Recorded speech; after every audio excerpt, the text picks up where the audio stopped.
Vale, pues vamos a ver ahora otro ejemplo de cómo la relación señal-ruido determina la modulación utilizada.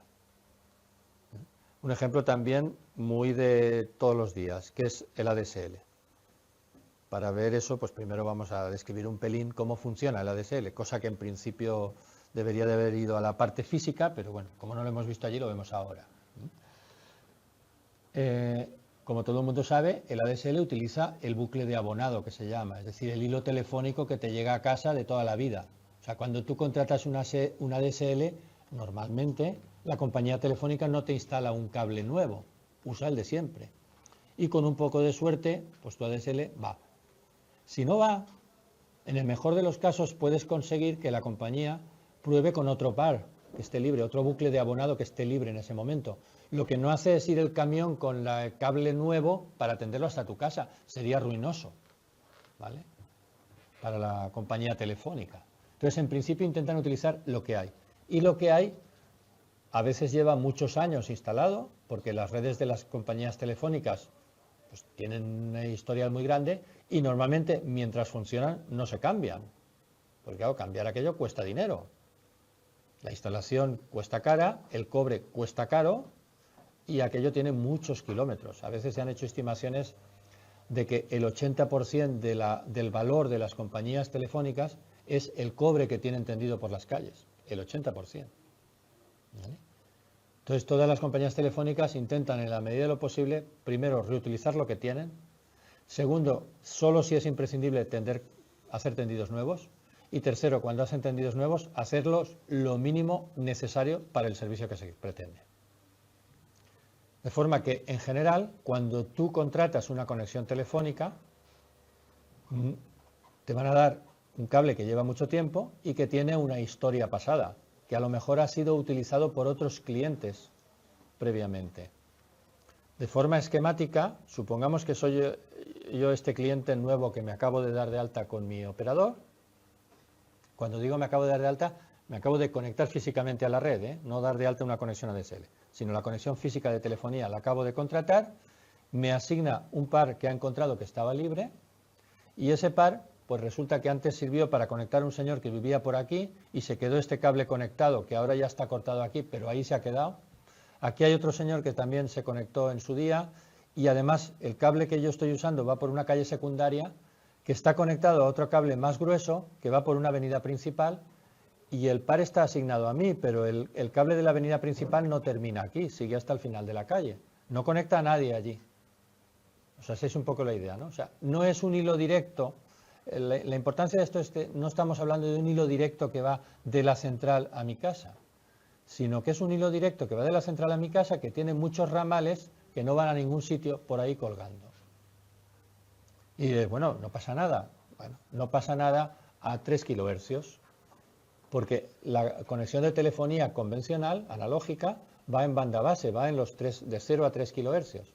Exactamente va de 100 hercios a 3,4 kilohercios. Por eso la anchura es de 3,3. Los primeros 100 hercios no se utilizan porque las frecuencias muy bajas pueden ser molestas y causar problemas y se utilizan 3,3.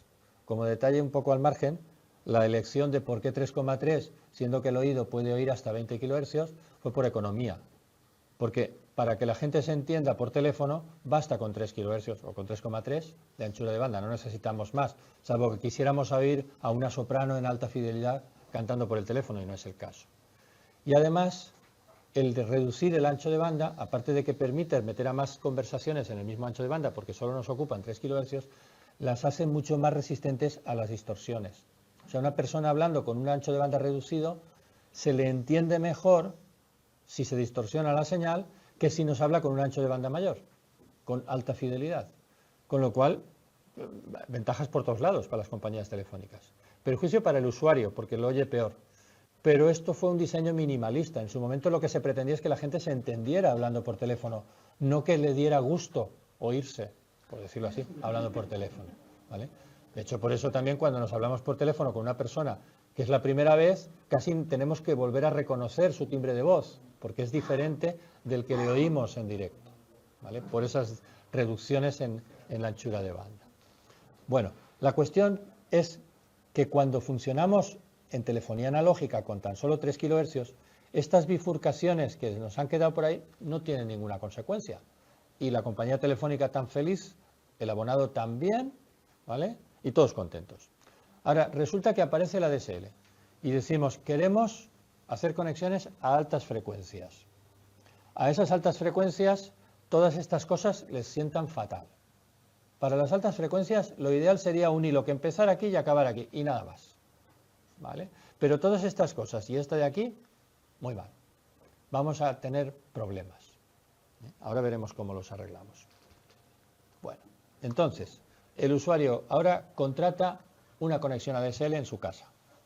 La conexión ADSL se puede hacer de dos maneras. La manera tradicional era colocar un divisor de frecuencias, en inglés un splitter, en la central telefónica y otro divisor de frecuencia en casa del abonado, de manera que las frecuencias bajas, los primeros 3 kHz del servicio telefónico tradicional, van al switch telefónico, el de toda la vida, y a los teléfonos analógicos de toda la vida, ¿vale? Y entonces, a través del splitter, esto se conecta con esto. Y por otro lado, las frecuencias altas, el splitter las saca a este dispositivo, que es el que conecta en la central al usuario de ADSL a la red, a Internet, ¿vale? Sería el router de ADSL, el de SLAM, que es, las siglas lo tenéis aquí. Esto en el lado de la central, y en el lado del abonado, las altas frecuencias se envían al módem ADSL. En este caso la palabra módem es totalmente correcta, porque estamos hablando de una señal que se va a modular, ¿vale? Es una señal, es una información que viaja de forma analógica. Entonces el módem ADSL en casa del usuario. De forma que gracias a los splitters, el bucle de abonado virtualmente se ha convertido en dos bucles independientes. Uno de las bajas frecuencias es como si hubiéramos echado un cable aquí, de aquí a aquí, y otro cable diferente de aquí a aquí, ¿vale? Pero con el inconveniente de que ese cable que hemos conectado de aquí a aquí tiene todas esas cosas raras que hemos dicho antes, ¿vale? Esas no se han ido. Están también ahí para las altas, por aquí en medio, para las altas y para las bajas frecuencias. Bueno, esta sería la conexión tradicional.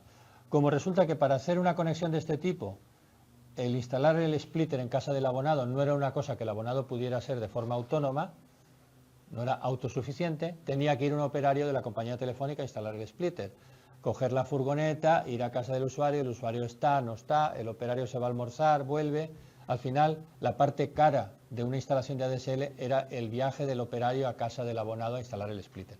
Este splitter no es caro porque está en la central telefónica, allí hay operarios las 24 horas y les puedes decir, mira, cuando te aburras empieza a instalar splitters, ¿vale? Además, en realidad el splitter este está integrado dentro del chasis del router, ¿vale? Pero lo complicado era el splitter en casa del abonado. Entonces, la versión low cost del ADSL, que es la que yo creo que todos tenemos hoy en día, es la de los denominados microfiltros.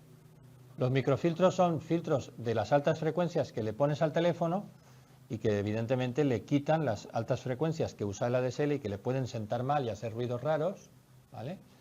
Y en el caso del router ADSL o del módem ADSL, también hay un filtro de las bajas frecuencias, pero ese ya se lo meten dentro de la caja. Ese lo lleva el propio router ADSL, ¿vale? Y al final conseguimos el mismo efecto que con el splitter, pero sin tener el operario que ir a casa del cliente, que era, como digo, la parte cara de la instalación. Bueno, pues con todo eso ya podemos transmitir altas frecuencias, pero tenemos el problema de que las cosas en altas frecuencias nos van a ir a veces mal, a veces regular. No queremos irnos a frecuencias demasiado elevadas, porque sabemos que cuanto más altas, peor, más atenuación, etcétera, etcétera. Entonces nos vamos a ir respetando los 3 kHz del teléfono, porque queremos que nuestro abonado pueda seguir hablando por teléfono con el de toda la vida, con sus amigos. Le dejamos un cierto margen de seguridad hasta los 20-30 kHz, por si acaso, y a partir de los 30 kHz ya todo es territorio virgen que podemos usar para transmitir datos. Entonces vamos a utilizarlo para transmitir datos en ambos sentidos. Solo tenemos un cable, el bucle de abonado es solo un par de hilos, no son dos pares. O sea que tenemos que pasar por el aro de hacer transmisión full duplex en el mismo par. Y eso también nos complica la vida. Pero bueno, con eso hay que lidiar. Como vamos a transmitir full duplex por el mismo par, lo que hacemos es usar una parte de frecuencias para transmitir en sentido descendente y otra en sentido ascendente. y así se interfieren menos. Podríamos haberlo hecho en las mismas frecuencias, pero eso nos dificulta la tarea, no queremos. Y entonces lo que hacemos es definir un canal ascendente entre los aproximadamente. Esto se configura en la red cuando el operario da de alta el servicio, el operador, perdón, entre los 30 y los 130 kilohercios va el canal de subida y entre los 164 y 1 megahercio va el canal de bajada. Hay una banda de protección del teléfono convencional y una banda de separación entre un sentido y el contrario. ¿Vale? Bueno, hasta ahí bien. Entonces ahora lo siguiente. Pero resulta que el comportamiento de un cable para transmitir información a 164 kHz es bastante diferente de a 1 MHz. Porque la frecuencia se multiplica por 7 o algo así. ¿Vale? Entonces, imaginaros la atenuación que aumenta con la frecuencia. Hay una variación muy grande de la atenuación aquí respecto a aquí. Y en el canal ascendente, pues no tanto, pero también hay una variación importante de las propiedades del cable para con los datos. Entonces, uno podría haber dicho, pues vale, ya está, definimos un canal que vaya de 30 a 129 y por ahí mandamos lo que se pueda en sentido de subida y otro de 164 a 1052 y se manda lo que se pueda en sentido de bajada. Eso hubiera sido lo normal, es lo que se hace en la mayoría de los casos. Pero como aquí varía tanto las propiedades del medio de transmisión por la variación grande de la frecuencia, lo que se pensó es, vamos a hacer compartimentos dentro del canal, vamos a hacer subcanales dentro del canal. Y cada subcanal lo vamos a tratar por separado.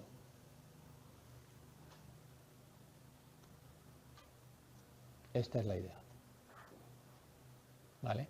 Y por eso se definen esos subcanales que se denominan bins,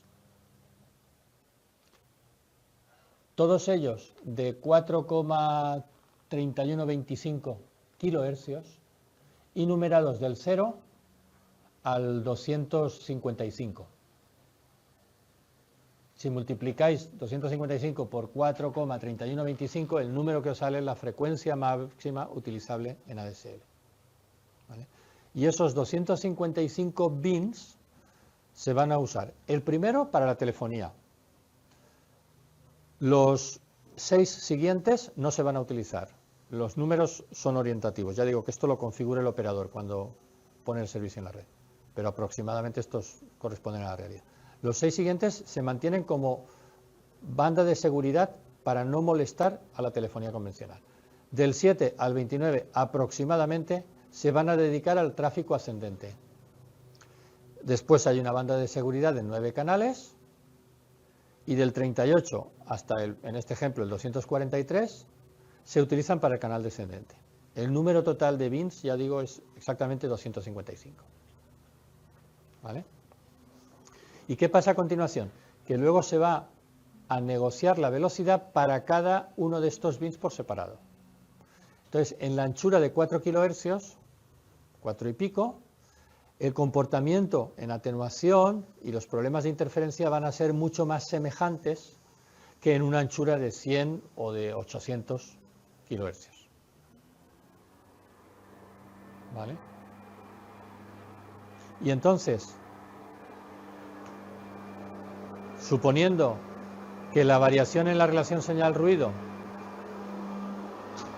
ocurra de esta forma, esto por supuesto es un ejemplo esquemático, porque aquí solo os he representado 2, 4, 6, 9 bins, ¿vale? Ya sabéis que hay muchos más, pero claro, si lo hago realista no vemos nada. Imaginaros que tenéis una relación señal-ruido que va fluctuando de esta manera a lo largo de las diferentes frecuencias de la ADSL. Entonces, vuestro router ADSL, cuando mida esta variación de la relación señal-ruido, negociará con el equipo de la central. Por ejemplo, este bin, mira, no lo vamos a usar porque es tan malo que no vale la pena. Esto lo vamos a usar con modulación 64 QAM. Este que es un poco mejor con la 256. Este 128, este 64 y este con la QPSK. Y este ya no lo usamos. ¿Vale?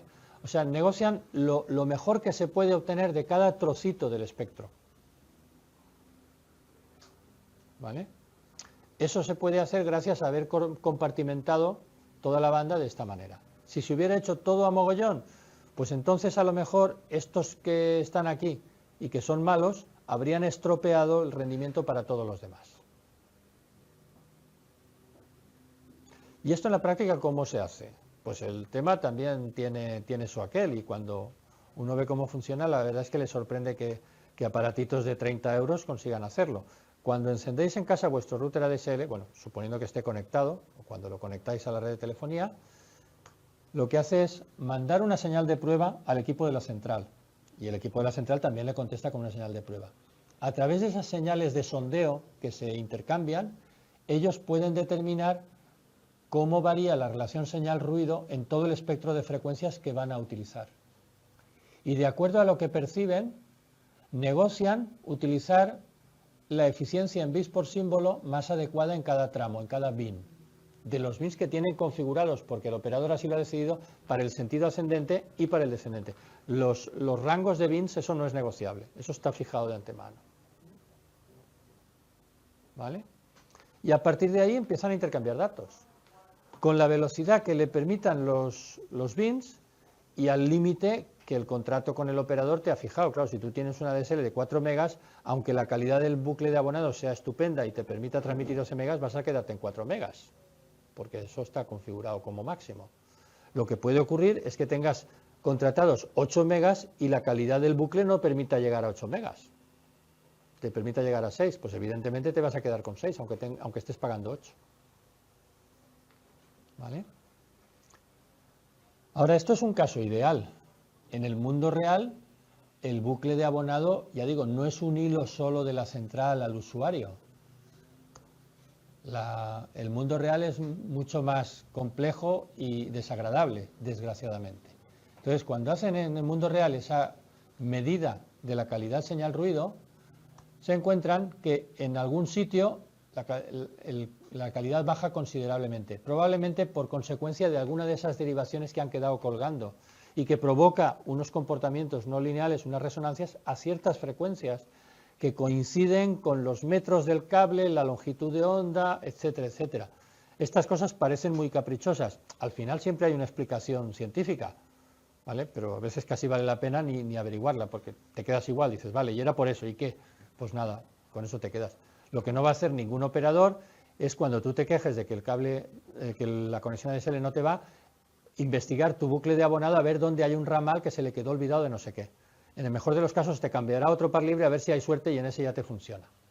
Y el tuyo lo asignará a otro cliente y dependiendo de la distancia de ese cliente a la central, a lo mejor el que a ti no te iba, a él le va, porque está mucho más cerca y la señal es más intensa.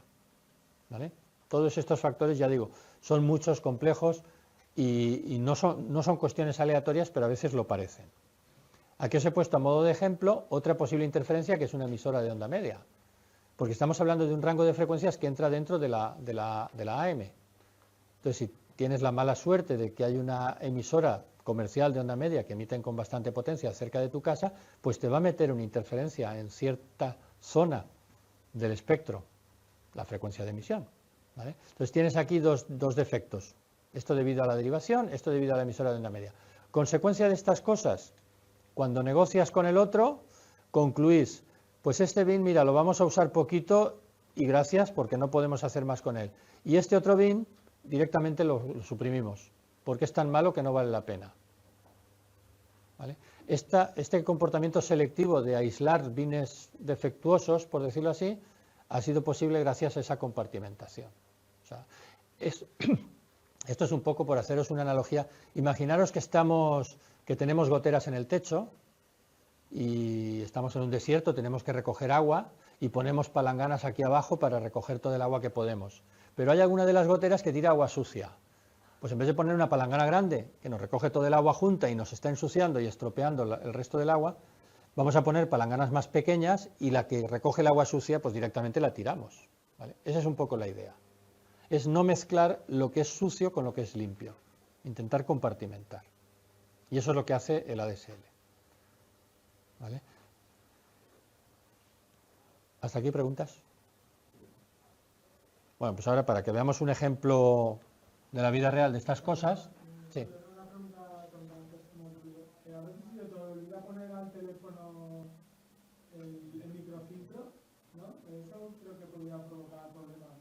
Sí, sí, porque el no estar en microfiltro significa que el teléfono va a estar conectado a altas frecuencias con tu router ADSL y eso puede provocar comportamientos, resonancias tal a determinadas frecuencias que pueden llegar a hacer que incluso la conexión ADSL no se establezca o se interrumpa, sea intermitente. Todo esto siempre supeditado y dependiendo de la distancia tuya a la central. Si estás muy cerca de la central, puedes hacer las cosas fatal con los pies y te va a funcionar. De hecho, yo os cuento una anécdota. Yo sé que José Miguel se conectó a ADSL en su casa muy al principio, cuando todavía ponían splitter en casa del cliente. Él vive muy cerca de la central y el operario conectó el splitter al revés. O sea, le puso la conexión de baja frecuencia al router ADSL y la de alta frecuencia al teléfono. Y la conexión se le establecía. ¿Vale? Ahí sin splitter hubiera ido. Pero claro, como las normas de Telefónica en ese momento era poner splitter, pues claro, no empezaban a ver, este está muy cerca, da igual, lo que le hagamos le va a ir, no, el operario tiene que poner splitter, vale poner splitter, para eso le pagan el sueldo y ya está. Lo puso al revés y le funcionaba. ¿Vale? Pero creo que estaba a 300 metros de la central, entonces ahí ya... Entonces, además, era una velocidad baja, igual si le hubieran hecho eso. Todo lo que he dicho es el ADSL, denominado ADSL a secas, ¿vale? Hay una ADSL versión 2 que hace todo lo mismo, pero con el doble de bins, llegando al doble de frecuencia, como os podéis imaginar, y con rendimientos superiores, etcétera. Como todas las cosas, yo os he explicado el ADSL, digamos, convencional o clásico, ¿vale? Y luego hay otros sistemas que se denominan VDSL, la V de Very High Speed DSL, que ya funcionan de otra manera. ¿Vale? Sí. Los BIM has dicho que están prefijados ya, que son de subida y de bajada, porque lo configura así el operador. Sí. Pero si, por ejemplo, quisiera una configuración de dar más BIMs de subida o igual de subida que de bajada, cambiaría la conexión, no sería tan asimétrica. Podría hacerlo el operador. O sea, bueno, hay unos límites. Dentro de unos límites hay un rango. O sea, no me sé ahora los números, pero el estándar fija qué rango de bins pueden usarse en ascendente y qué rangos de bins en descendente. No puedes decir uso la mitad. ¿Vale? O sea, a lo mejor yo en el ejemplo os he puesto hasta el... ¿Cuál era? Hasta el 29, pues igual puedes usar hasta el 40 o 50. También hay una variedad permitida dentro de lo que se fija. O sea, no tienen por qué ser esos 29 menos 7 canales ascendentes, sino que pueden ser un subconjunto. Sí. O sea, el estándar, como pone aquí, iba a decir, como os podéis imaginar, como pone aquí, todo lo que son estándares de ADSL son estándares de la ITU, ya sabéis, la ITU es aquí el amo de todo lo que tiene que ver con telefonía y esto viene del mundo de la telefonía, ¿vale? Entonces, en los estándares del ADSL de la ITU te dice en qué rango puede empezar, en qué rango de bins puede empezar y terminar el canal ascendente, en qué rango de bins puede empezar y terminar el canal descendente. Y se solapan, o sea, el final de este está por encima del principio de este. Se solapan en el rango permitido, en el mundo real, en la práctica no se deben solapar. Tú debes de mantener una separación de uno con otro, pero tú puedes el ascendente terminarlo en el 40 y a lo mejor el descendente empezarlo desde el 30. Esa es la flexibilidad que te da el estándar. Pero no puedes hacerlo más allá, porque te pone unos máximos y unos mínimos.